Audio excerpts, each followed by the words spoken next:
Ellie. Whoa. Whoa. Whoa. Yeah, get up there. Flush them. They're going to be right up there. That's where they're going to be.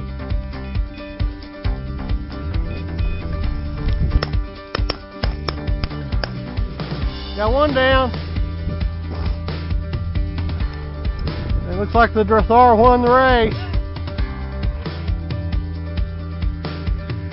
Welcome to the Wonder and Wingshooter podcast. My name is Ryan Reddick, and I'll be hosting the podcast. I've hunted upland birds in my home state of Oklahoma all my adult life, and over the last 15 years have wandered in pursuit of game birds to Arizona, Colorado, Texas, Kansas, Wyoming, and Michigan. This great country is incredibly majestic, especially so when viewed from behind a pair of bird dogs. I've met dozens of wonderful people in the uplands, and I hope to introduce you to as many of them as I can through this podcast. Join me as I wander the uplands learning about birds, dogs, and guns. Today I'm talking with Edgar Castillo, who hails from the Kansas City area. Edgar hunts wild bobwhite and scaled quail as well as other upland game birds on Kansas public lands and has written articles for Project Upland magazine, Orvis, Pursuit International, and other organizations and websites reflecting those experiences. We'll discuss public land opportunities in Kansas and other destination hunts in the Midwest. As always, the podcast is sponsored by Pike Gear, an upland hunter who hunts hard, needs clothing that is light, makes hunting easier, not harder.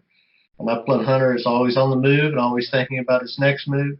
He needs clothing that can move with him, clothing that doesn't hold him back or weigh him down. Pike Gear is designed for upland hunters who are always on the go and always dreaming about their next hunting trip. Visit pikegear.com to find the best upland hunting clothing you will ever wear. Follow Pike Gear on Facebook and Instagram. And Edgar, how are you doing this afternoon? I'm doing really good. Thank you. How are you doing? I'm doing so well. I realized before we started this afternoon that I know very little about you. So why don't you tell me, both me and my listeners, a little background information on who you are and where you come from.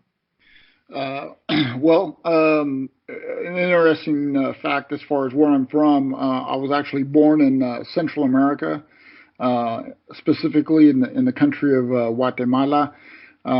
Came here to the United States as a young boy. I'm not really sure exactly how we ended up in Kansas. There's a bunch of little stories and rumors, but sometimes I think that my grandfather literally took a dart and threw it at the map, and it landed in right smack in the middle of the Midwest, and so we ended up here in the Kansas City area. Went to college, joined the Marine Corps, served for about 12 years, and as many of my followers on social media probably aware of, that I'm a police officer here locally. Been married for 23 years, have 2 daughters in college. That's about it. Well, and I can tell you that's such a great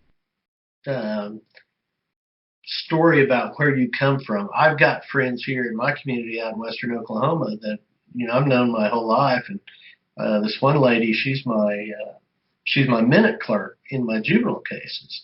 And her story is virtually identical. She can remember her mom. She has a younger sister, and she would have been 5 or 6, and her sister would have been a toddler. And they were both born in the United States, but they'd gone back to Mexico. Their folks are from northern Mexico. They'd gone back to Mexico because they'd had a death in the family.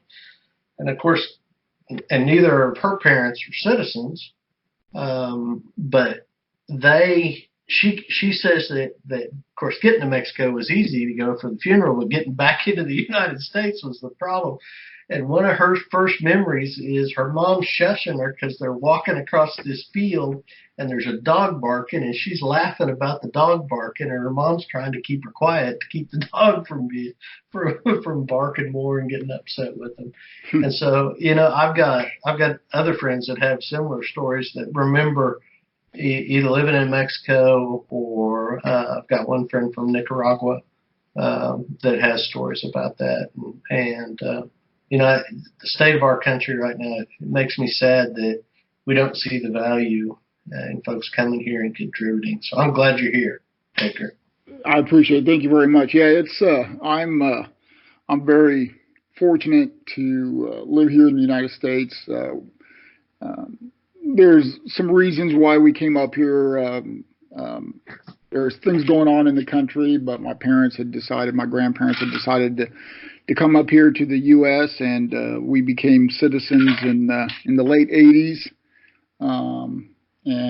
Like I said, I couldn't think of living anywhere else. I mean, I think that's why I joined the Marine Corps and do what I do to kind of give back to not only my own community, but the U.S. in general. So, did you hunt as a youth? Did your folks, your dad, your granddad have a culture of hunting no, when you were young? No, in Central America, where in Guatemala, where my dad, they used to hunt, but it's nothing like it is up here. There's no regulations, obviously. There's no conservation. There is a little bit now. They're now seeing, probably in the last 20 or 30 years, the impacts of having no regulation. But when my dad was a young boy, they pretty much just kind of went out and hunted anything they felt like hunting. Not up until he came to the United States.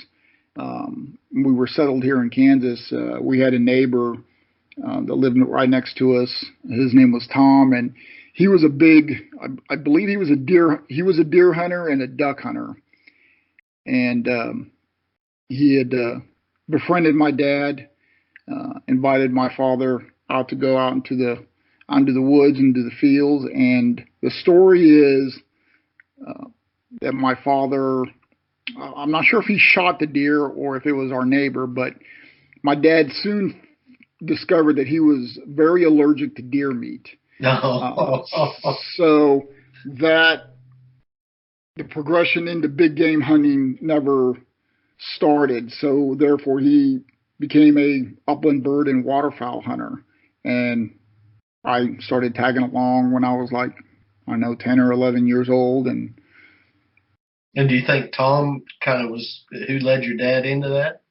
Oh yes, definitely. Yeah, we have some photos and there's stories. I remember a couple of them when I was little that I would accompany my father and our neighbor Tom and out into the field, mainly duck hunting. I pretty much sat in the boat and talked a lot, and there was many times that I was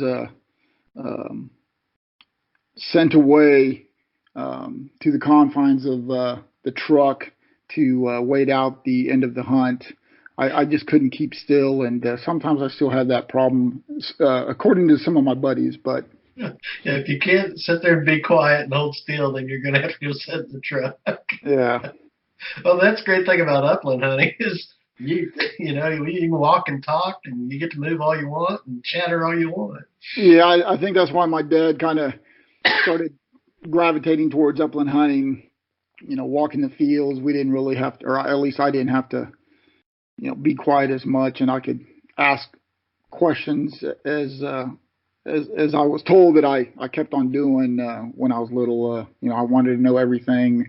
What kind of animal tracks and what were the birds doing, where they're at, and stuff like that. But my dad was a really big teacher and taught me a lot about the outdoors. And it would take you even into your teenage years. Yes. Yeah. Have you had an opportunity to hunt with him as an adult as well? Oh yeah, he lives here locally, and so we hunt. We have hunted pretty much every year.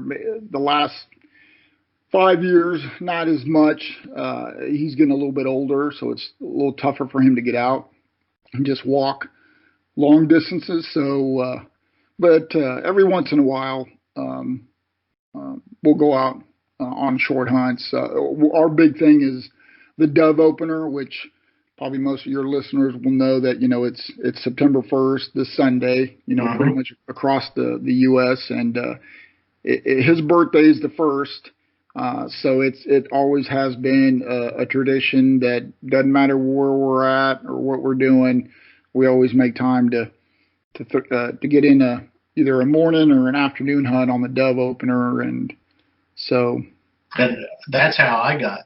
I mean, that's how I got introduced to hunting, was dove hunting. My dad would take my brother and I, my younger brother and I, when we were, I was probably 11 or 12, and Mark would have been 9 or 10, and they had 20 gauge shotguns, and he'd make us share the shotgun sitting with him, and we'd shoot dove over water holes in the evenings. And it wasn't long, maybe a couple of years of that, and then us two boys were going on our own, you know.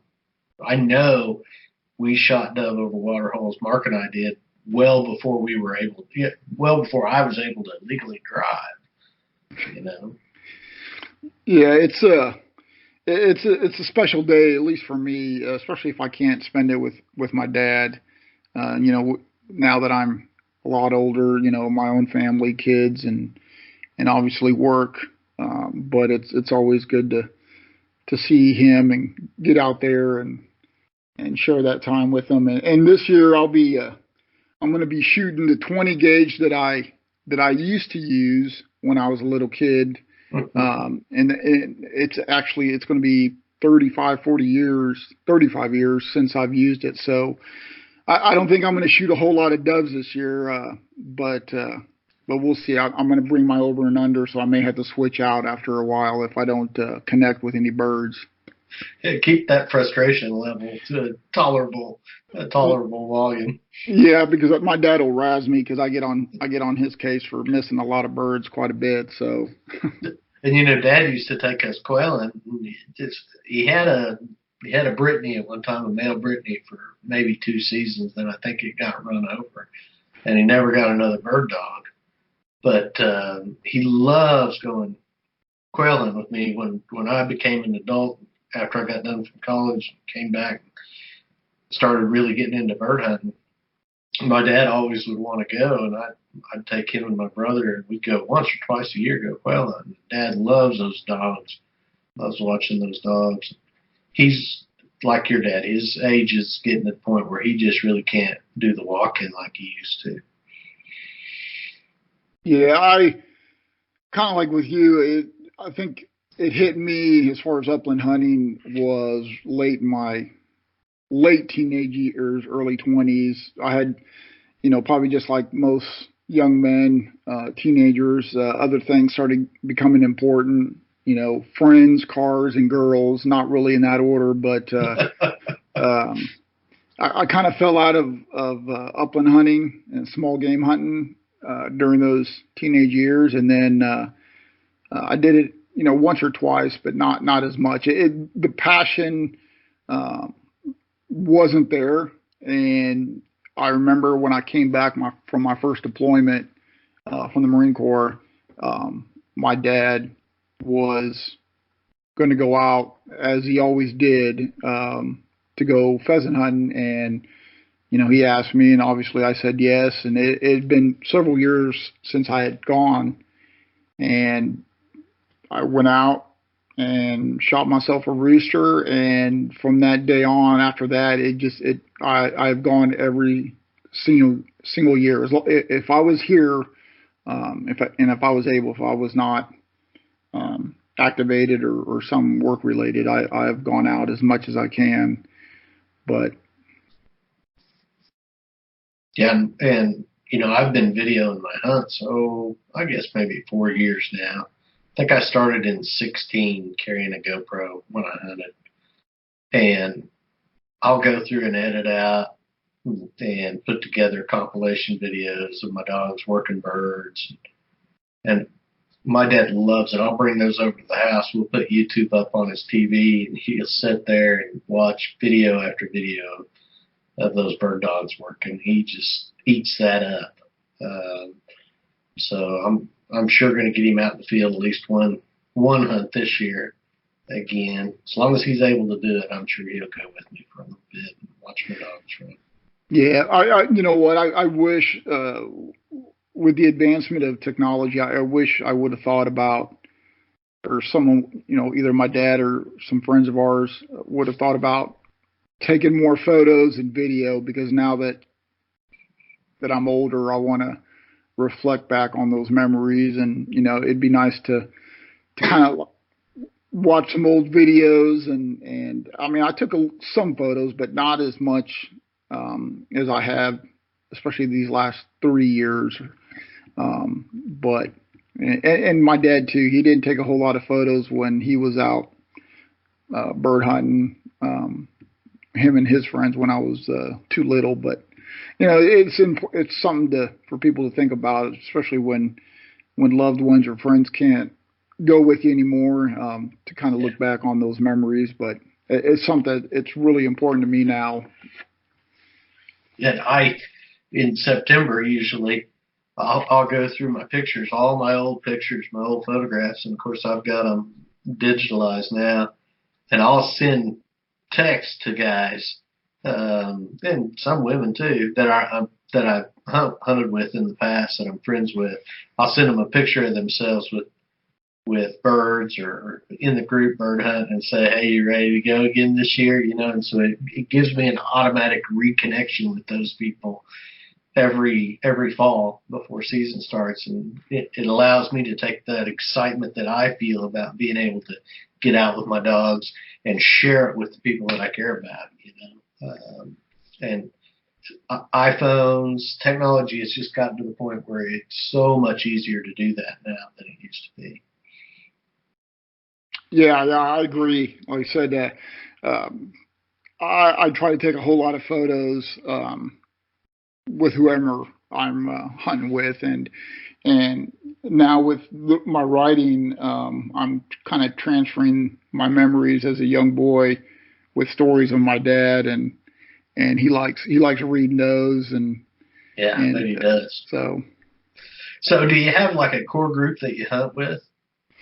I do. There's I'd say maybe about 6 or 7 of us that's in our group, and of those 6 or 7, some of us work together. So if 1 or 2 of us can't make it, there's usually a group text going or some phone calls being made that hey, such and such person can't make it.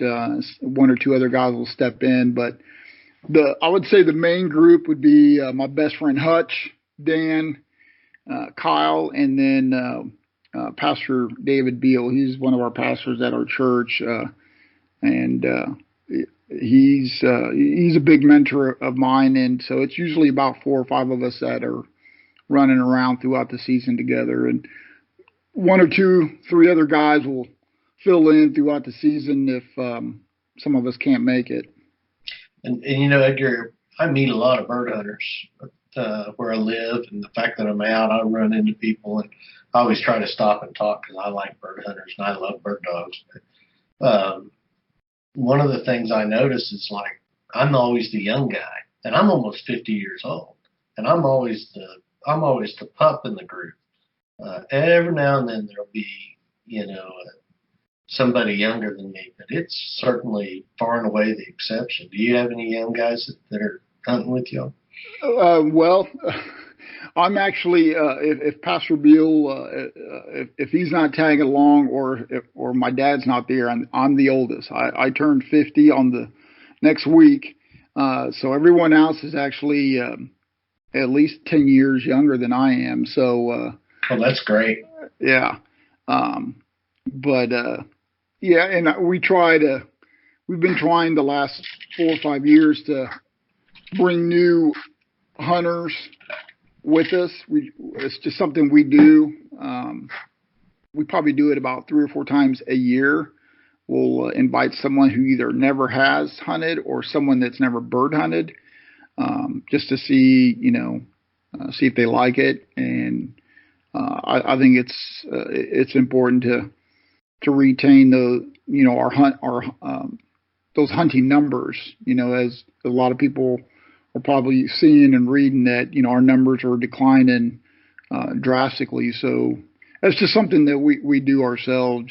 My dad did it when he was younger, and it always stuck with me.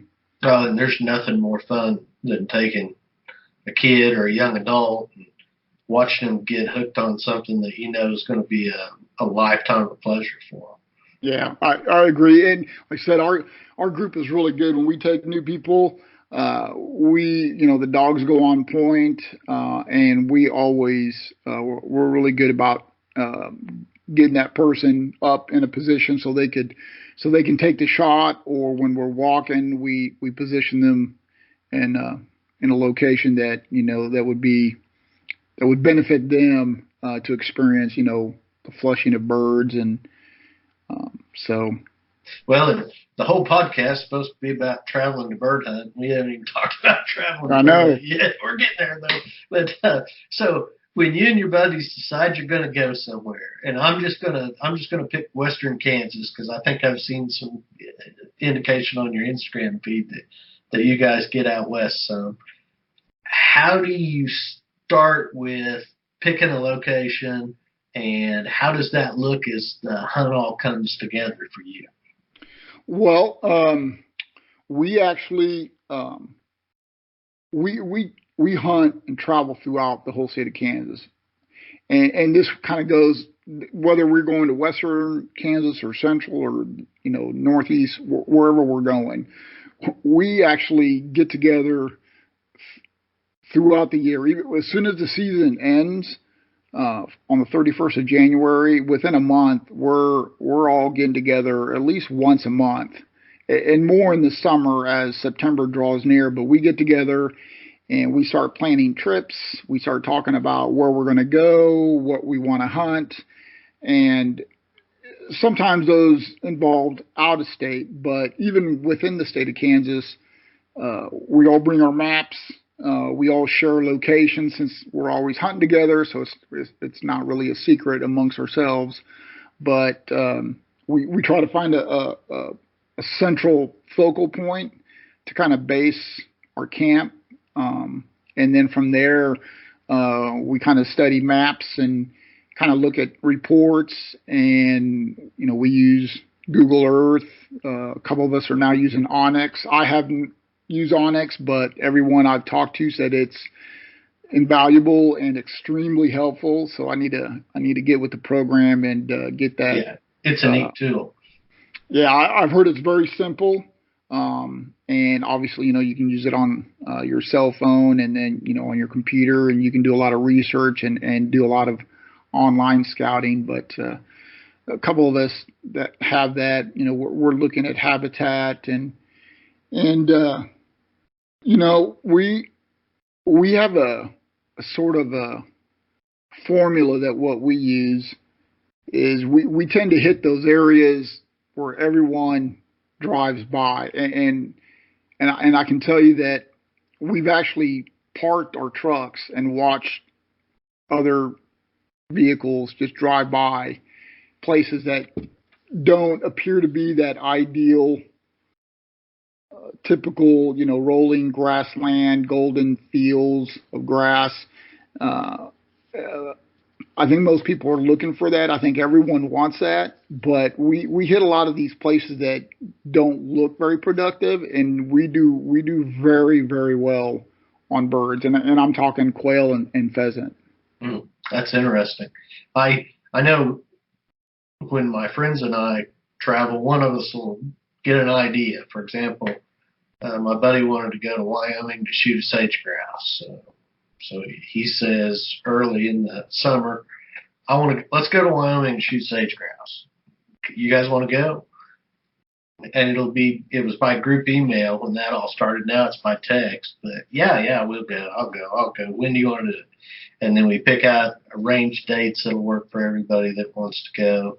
And then the guy whose idea it was, the guy that said, "Hey, I want to go here," he has to be the one to make all the arrangements for housing, for motels where we're going to stay. Right? Yep. He has to be the one, and he'll send out licensing information. He'll say, "Okay, I've done the research. Here's the license you need to buy. Here's the link, to go to buy your license." And we would all, that's just been the way it's been with my little group, is that whoever's idea it was has to kind of be the lead, and then we all go along. Is that how it works in your group?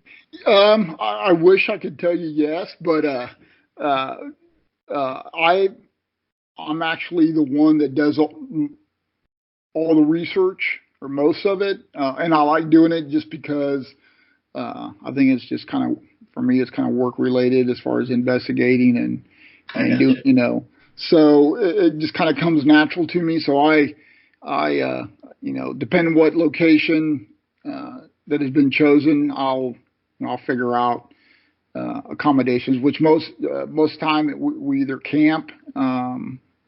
We don't stay in hotels. We don't really like it. If it can save some money, then most of us are all for it. Do you guys take tents and yep. camp? Yeah, we'll tent, or we stay in cabins, and then we've got a pretty neat little setup. I'm sure we'll probably talk about later, but I'll mention it. We have access to a 1908 schoolhouse, which is kind of cool. But I'll do all the research, license, and just like you said, permits, tags, figure out what kind of birds. But now, probably the last 2 or 3 years, my buddy Dan, that's part of that core group, he does a lot of the research. Me and him did all the research for Wyoming, and we'll call biologists and talk to game wardens. So I think it's Dan and I that are doing all the trip details. Everyone else just kind of go along. We tell them what to bring, and they do it. Well, those young guys better be paying attention, because one of these things is going to be their responsibility. Well, the other guys carry. They have other responsibilities that are better suited for them. So. I gotcha. So when you hunt Kansas, do you? It sounds like, just say, hey, you know, we haven't ever been in this part. Let's go over there and check these areas out, or is it something where you do your research and try to figure out where the bird concentrations are the highest, or a little bit of both? It's a little bit of both. I think it kind of goes hand in hand with us. You know, I could say, hey, let's go to such and such place, to a specific wildlife management area, and then we'll look at the maps to see what other public access lands are near it or around it, and if we don't do well, or if we are doing good, we'll kind of head out that way, and you know, we try to do a little bit of scouting as we're hunting, because I think that's about the only way you could, you know, find, you know, other spots to hunt. You got to keep on exploring. That's right. Yeah, and that's half the fun for me. You know, I know what's over that hill. I want to see what's over that other hill. Yeah. And if it certainly helps if there's a chance, I believe, that there might be some birds over there. But by the same token, I'm primarily interested in what's over the top of that hill. So you guys, I know you chase bobwhite, correct? Yes. Pheasant, you've talked about shooting pheasant. Yep, we shoot pheasant and bobwhite quail. And scaled quail. There's about 2 or 3 of us that have made it down to southwest Kansas and hunted scaled quail. Do you love them? They're my favorite game bird. They are the most elusive and frustrating bird, but they're my favorite bird to hunt. I love shooting blue quail. God, I love shooting blue quail. Now, I would tell you that I also have enjoyed hunting Mearns quail, probably about the same. So if you haven't been down to Arizona and chased Mearns, you need to give that a try, Edgar.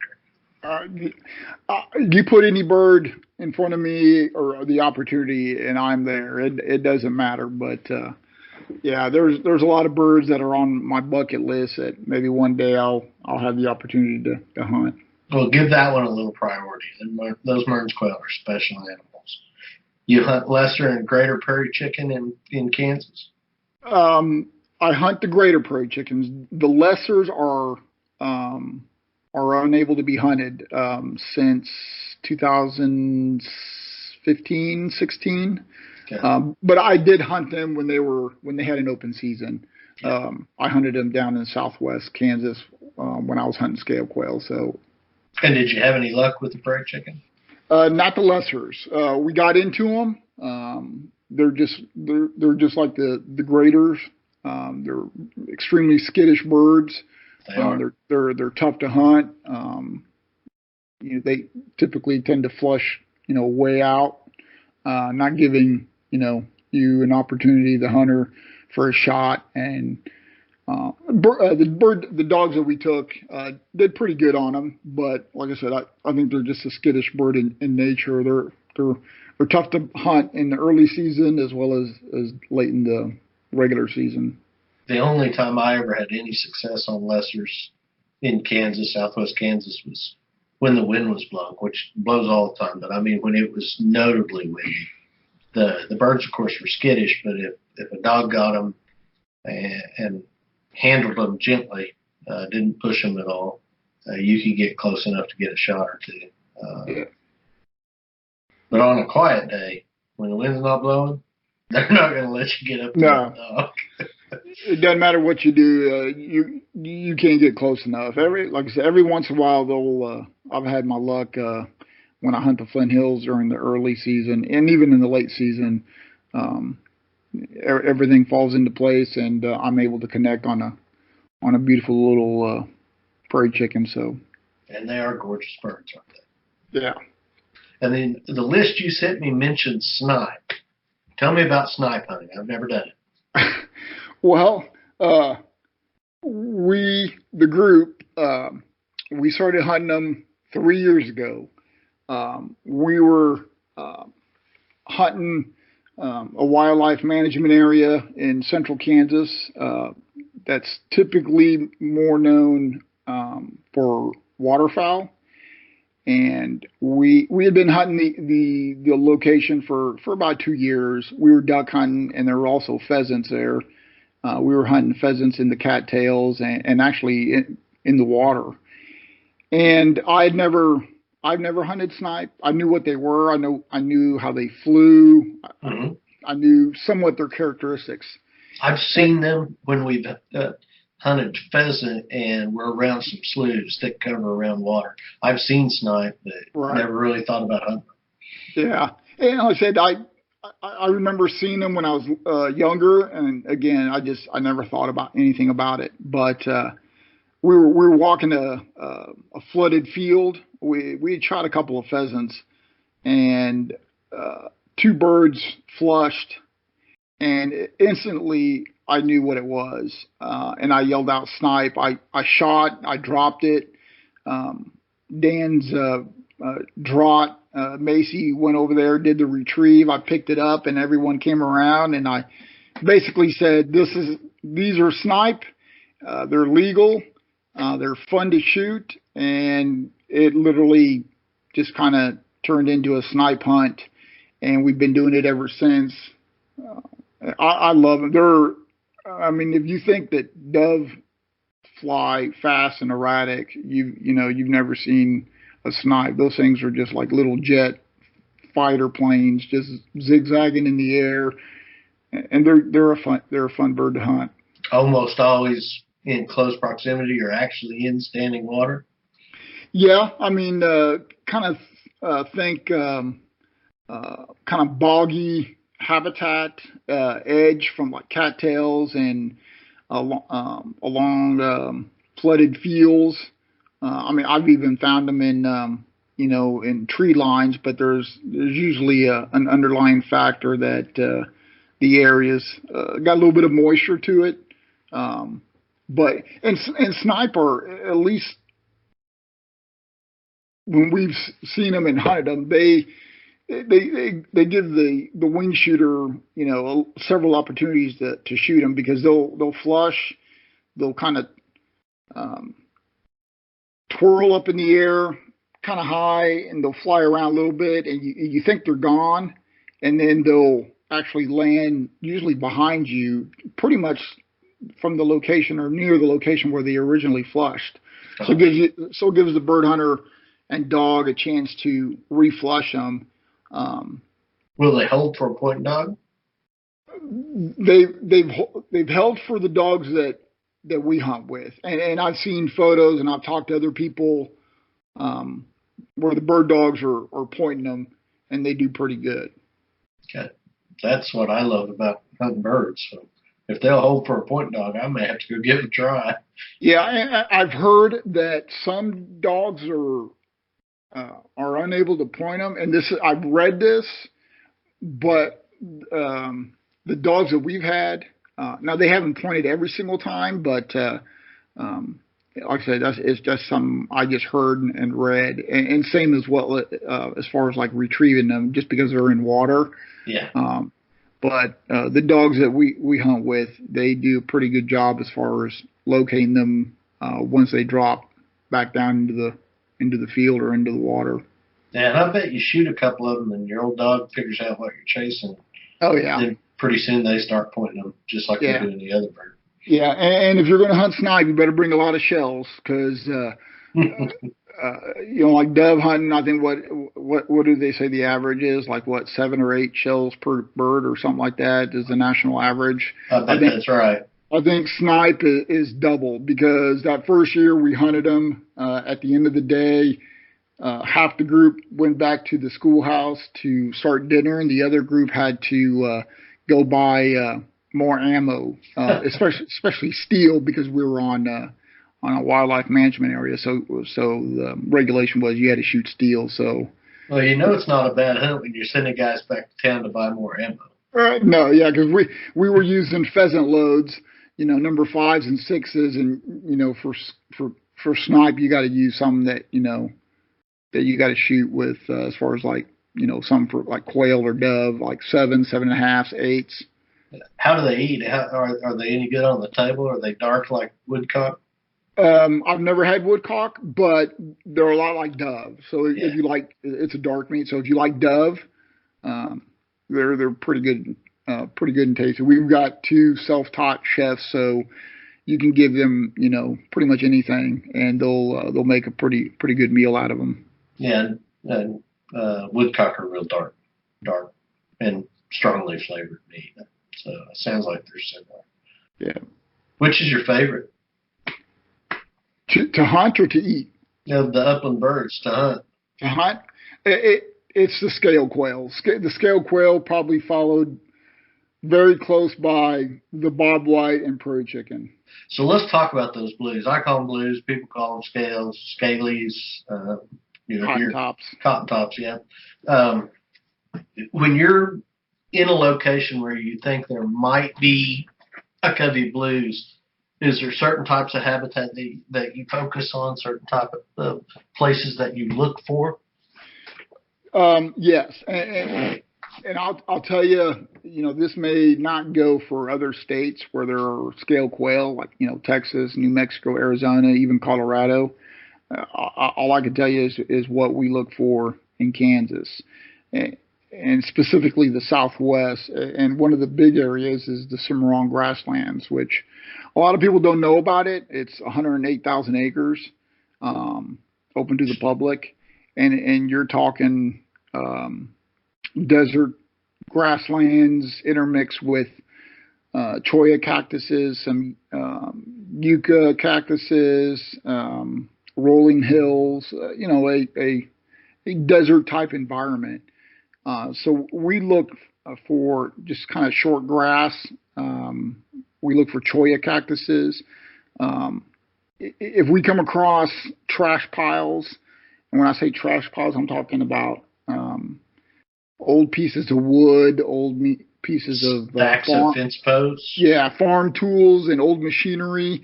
Right. Those scale quail tend to gravitate towards that, and so we see those as well as like windmills or watering tanks.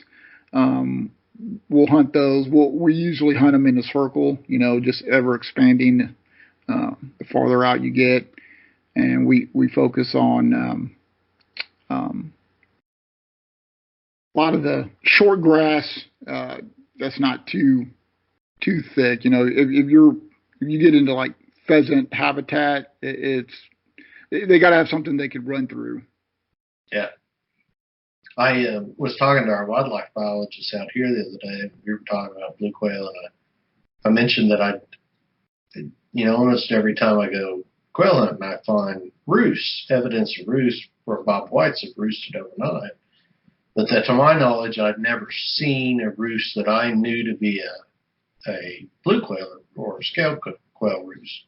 And I asked him, surely they roost similarly to what bobwhites do. He said, yeah, they roost in a circle just like the bobs do. He said, but they primarily, at least in where I'm at, which isn't far from that stuff you're hunting in the Cimarron National Grasslands, only a couple hours away. He said they get in those yucca clumps, Yeah. and they'll roost in those yucca clumps, which I didn't realize that. So I'm going to start looking for roosts in the yuccas now. Yeah, I've heard that too. I've heard that as well. Tough little birds. Yes, they are. Those things run like the dickens. The first time that we hunted them, we couldn't stop laughing. I mean, we had birds running through our feet, and we didn't shoot a whole lot, but ever since then, they captured my heart, and I love hunting those things. They're a tough bird to find, but if you can find them, and if you can get into them, and sometimes you got to walk a lot. They're a great bird. And when they do stick, boy, they stick like glue. They'll hold tight. You gotta, they're great for dogs once you get them spread out and they actually hold. But the trick is getting them spread out where they actually hold. Yeah, if you get that covey busted and you start working the singles, they're not too bad. We actually come across a lot of them as we're driving the back roads. We drive pretty slow, and we tend to find a lot of them kind of crisscrossing the road or right along the edge of the road, in and out of the ditches where there's some short grass, and we'll see them out of our rear view mirrors or right in front of us, and we'll drive past a little bit and then pull over and get out quietly, and we kind of start moving into the fields, and pretty a wide arch. And is there specific habitat that you look for, Edgar? For example, if you guys want to try to find a covey bobwhite quail on the walk-in hunting areas or the wildlife management areas there in Kansas, is there specific habitat that you guys kind of key on? Yeah, I mean, like I said, it kind of goes back to what I had said earlier about those areas that don't look very good. They don't look very productive. Just like, short corn stubble, almost cut to the very bare ground. We do really well on those. I mean, there's, like I said, there's some places we drive by and you just know, it's quail country. There's fence rows and tree lines, and you've got some feed, whether it's corn or milo, and we work those edges. But, I've also run into pretty good sized coveys out in the middle of nowhere, like out in the Flint Hills, when there's not typical bobwhite habitat. Yeah. But those areas that everyone passes up, those are the places that we focus on, and especially here in Kansas, you never know.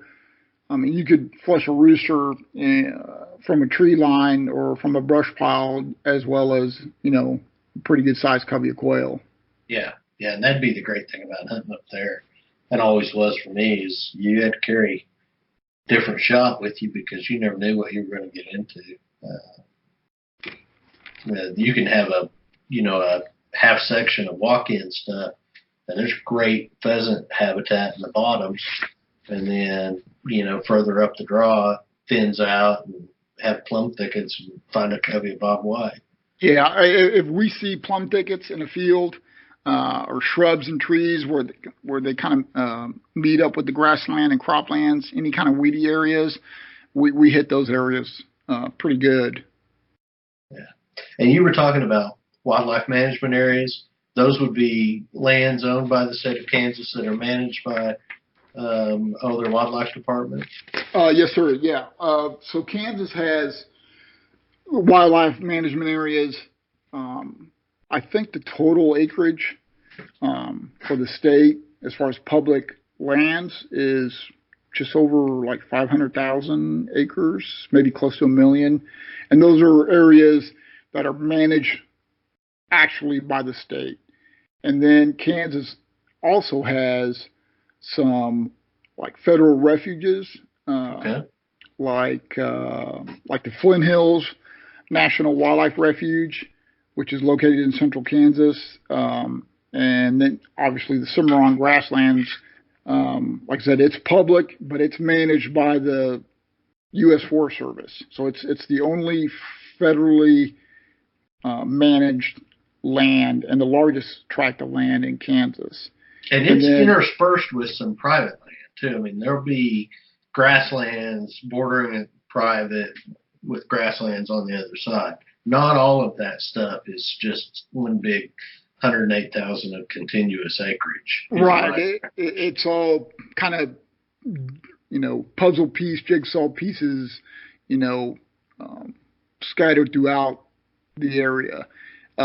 And then obviously, Kansas has the walk-in hunting area program, which I believe because I was doing a little bit of research here recently, I think most states modeled their program after Kansas. I'm not sure if Kansas was the first state to actually have a walk-in. I think maybe Montana was, but I don't know that for sure. Yeah, I think Kansas may have been the most successful as far as the way they had it set up. I think I read something about that a lot of states modeled their program after the state of Kansas. And it's a great program.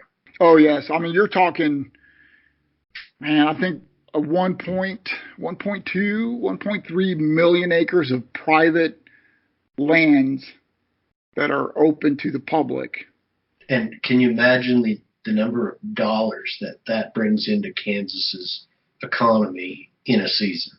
Oh, yeah. I mean, there's some town. I mean, there are several towns that, as you drive throughout the state that, especially on opening day or even throughout the whole season, as soon as you pull into the downtown area, you've got signs that say welcome pheasant hunters, and there's, specials going on at different restaurants. You got hotels that are, full of trucks and bird dog crates.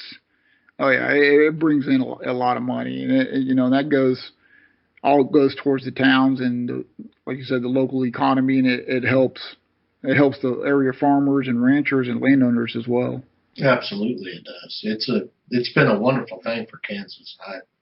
And Oklahoma just recently started a program, and I hope it matures into what Kansas has become. I can assure you that I have a lot of hope for it. So your group, you've talked about dogs, but we haven't talked about breeds. Do you own dogs? I do not. Which, when I say that, it shocks a lot of people. That does surprise me. It really does. Yeah, because I do I hunt a lot alone, as well as with the group. So the dogs that we do have in the group consists of we've got a couple GSPs, we've got a German wire hair, and then we've got a Draught, and then every once in a while a Vizsla, which most people that follow me on social media will understand and know that dog. That's Staley. That's the dog that I hunt with, and that's kind of an interesting story. But there's a couple labs here and there. But I did grow up with a bird dog. We had Brittany in a lab when we were hunting with my dad, and it's just because of work and my past assignments. It was just not the right time. But I retire here in about a year, so. So when are you going to buy your Vizsla puppy? We're in the talks as we speak. We just got to figure out the type of dog. I'm leaning more towards a Vizsla just because that's what I've been used to hunting for the last 8 years with Staley. But I really like my my buddies. I like their wires and the drive. Those things are just, they're such a versatile dog, you know. And I duck hunt. We all duck hunt, so you know we can use them in the marshes to hunt ducks, as well as you know, change out of our waders and grab our bird vests and start hunting fields for, you know, pheasants and quail.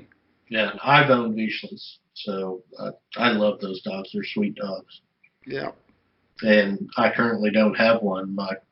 My old male passed away last December, but I would certainly entertain the idea of putting another one on the string. But for my hunting, I got to have a dog that covers ground. So pointers is where I tend to go. Yeah, I mean, you hunt probably a lot more open country than we do, or than I do. Yeah, we have big country. Yeah, that we hunt. So talk to me about your riding and what you're doing. Well, talk to me about your riding. Tell us about your riding. Well, I've been riding for probably just under 2 years. It kind of came out all of a sudden. I am not a rider by either training or education. It just kind of just happened just by accident. I was asked to write an article or two, and then after that, it just kind of spiraled into writing consistently for, you know, 4 or 5 different magazines and websites, and I love it. I like it because when the season ends, I'm writing, and I'm writing throughout, even during the season now, but when the season ends, I'm writing, and it allows me to continue connected with, you know, with upland hunting, something that I love and find, you know, so passionate about. And I like helping other people. If I can help someone, whether, you know, if they read something that I wrote, if it inspires them, if it helps them find birds, so be it. But I'm not an expert. You know, I write about what I know, and if it works for someone, that's great. If it doesn't, then I'm sorry. I'll tell you, if somebody tells me they're an expert on bird hunting, I'm automatically suspicious. Yeah. As everybody I talk to, every bird hunter I talk to, I learn something new. Every time I have a conversation about bird hunting, I learn something new. Yeah, like I said, Project Upland, AJ, those guys have been great. You know, I think probably most of your listeners and everyone, as far as social media, you know, Project Upland, they're the pinnacle of upland hunting right now. They're big into public land, you know, just kind of do-it-yourself hunter. And I've been able to fit in quite nicely and provide content for them. And they put out some really nice content. Yeah, they do. I mean, it's a good area to go look at if you're just starting out, or even if you're a veteran and well-experienced bird hunter, especially if you're going to hunt different birds. But it's a good place to do a lot of research, to find information and material, especially if you're going to be hunting out-of-state birds or something that you're not that you never had before. They've got some good films. They got a little bit of everything. They've got information on dogs and how-tos to destination points, kind of. And then their films are just breathtaking and inspiring. Yeah, I've enjoyed every bit of their content that I've been exposed to. Are there other places that my listeners could go to find your work? Yeah, I've written a couple of articles for Orvis. For them, it's been one on prairie chicken and then on sage grouse. As far as like personal stories, I've written one for Project Upland, which just came out in the fall issue here in the last week. But other personal stories, the other big one is Pursuit International magazine. It's a great journal. They're a European-based magazine, and what I like about it is it's writers and hunters and fishermen that are from all over the country or from all over the world. So you may get, some big game hunters and some fishermen, and then you got bird hunters, but they're your everyday, guy and gal just writing about their experiences.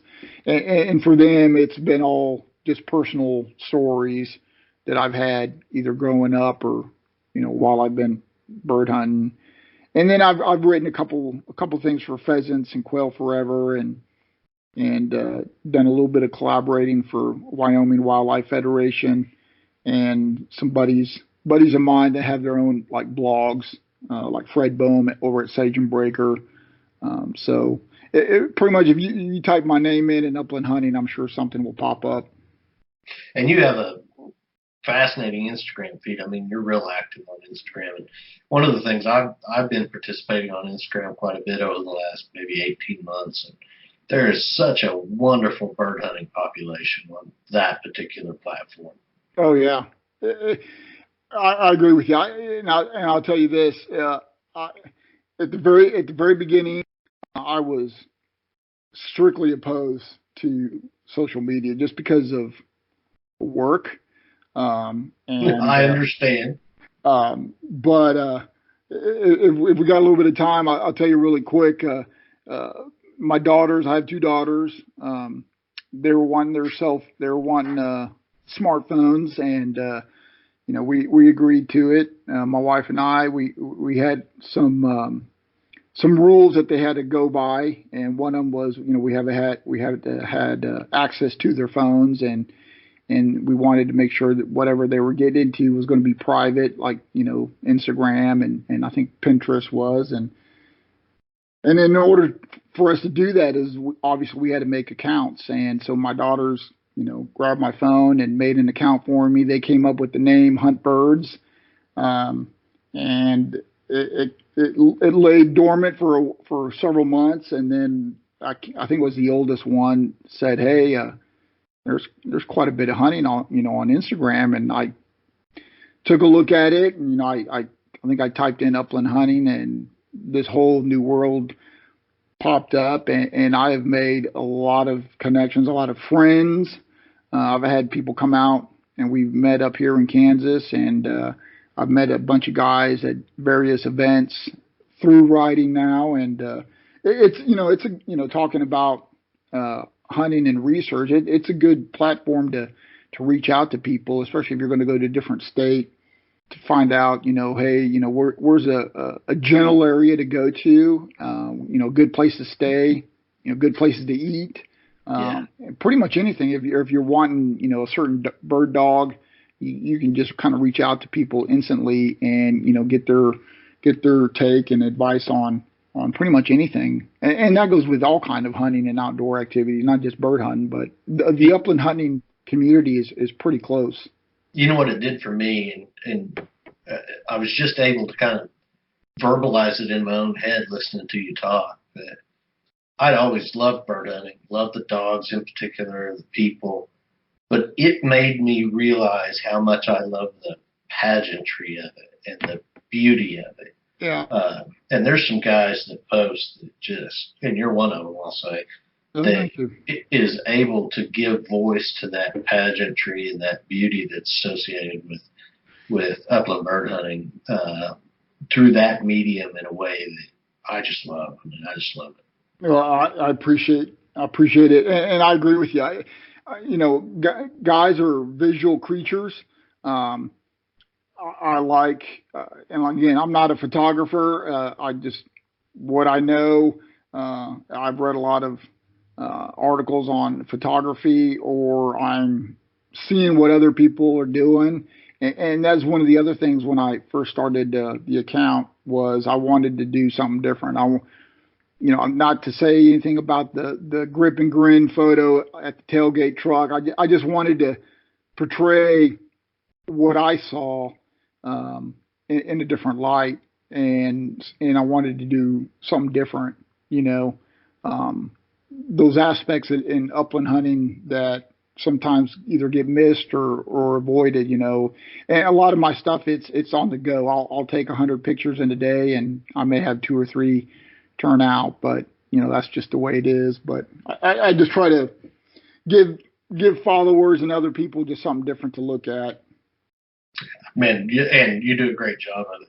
But folks, if you want to find his Instagram feed, it's Hunt Birds with a Z, and there's an underscore between Hunt and Birds. So if you're on Instagram and you're not familiar with Edgar, you ought to be. Well, Edgar, is there anything that we haven't talked about as it relates to Kansas public hunting, at least upland bird hunting, that you think we ought to discuss? No, I think we covered pretty much everything. I will tell listeners and followers that if they're looking into coming to Kansas, you know, do your research. There's a lot of opportunity here in the state, a variety of birds. I think everyone pretty much automatically thinks about pheasant and quail, or bobwhite quail, but don't forget about prairie chickens. Don't forget about snipe. Obviously, the scale quail that we discussed earlier. That not a lot of people know that blue quail are up this far north.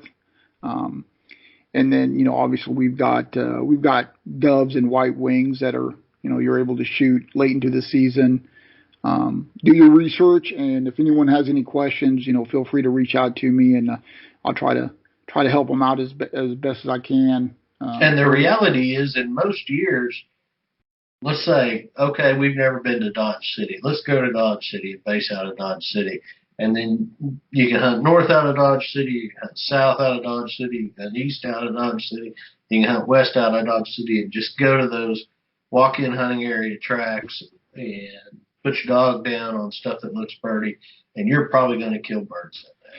Oh, yeah. Yeah, the walk-in hunting program as well as the wildlife management areas are so spread out throughout the state that no matter where a person or a group decides to go, you can set up a central point and you can get into public access lands in a matter of no time. It's just about putting boots on the ground and get out and walking and seeing what you can find. And while you're doing that, you're going to get to see some beautiful country. You're going to get to see some really neat dog work. You might even get to meet some friendly landowners and some interesting other bird hunters. Yep. Yeah, it's a great program. I mean, there's in my opinion, I have yet to see a downside with it, but there probably is one I'm just not aware of. Yeah, I'm not aware of it either. I think the only negative thing I can tell you is that we do come across a lot of people that say that there are no birds in certain areas of the state, but I will tell you from personal experience, you just got to put in a little bit of work. It may take you a little bit, but there are birds throughout the whole state. You'll hear western, southwest, or central Kansas as your main areas to focus on birds, but don't forget about those, you know, those southeast and northeastern areas. There's a lot of land up there in those areas that are getting driven past because everyone's, you know, going west or central. Don't believe everything you're hearing. Is what you're saying. Yeah. Well, Edgar, I'll tell you what. You have a great hunting season and post a lot of pictures. And if you decide you want to give Oklahoma a try, you reach out to me and maybe I can meet you in person. I'd love to do so.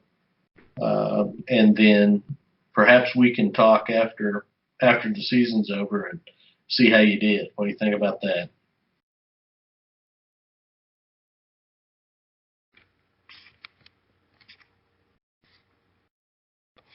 Did I lose you?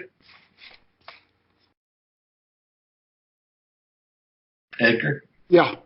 Did I lose you? Yeah, I was like, I didn't touch anything. I didn't know what happened. Well, it may have been on my end. I was just saying, have a great season.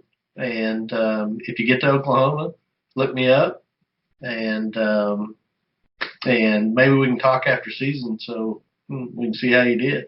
Oh, most definitely. Thank you very much for the invite. And same goes for you. If you venture into Kansas, uh, look me up, or shoot me a text or a phone call, and let's definitely try to meet up and share a field together. And I'm going to hold you to it, because as soon as you said that, if I ever make it down to Oklahoma or close to it, I will definitely be hounding you about some general areas to hunt with, and maybe we could share a field or two. And let's definitely keep in touch throughout the season, and just to see how our hunting seasons are progressing. All right, it's a deal. Hey, you have a great rest of the afternoon. Thank you very much, and thank you for having me on your podcast. All right, I'll talk to you later. All right, bye-bye.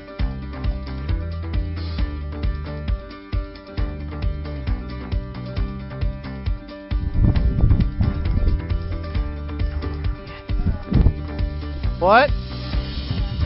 Okay.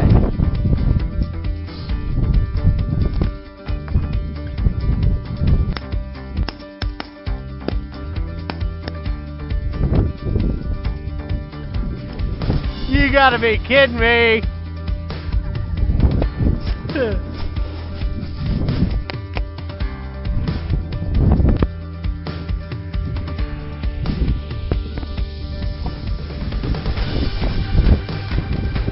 I saw one bird go down. That was some amazing shooting.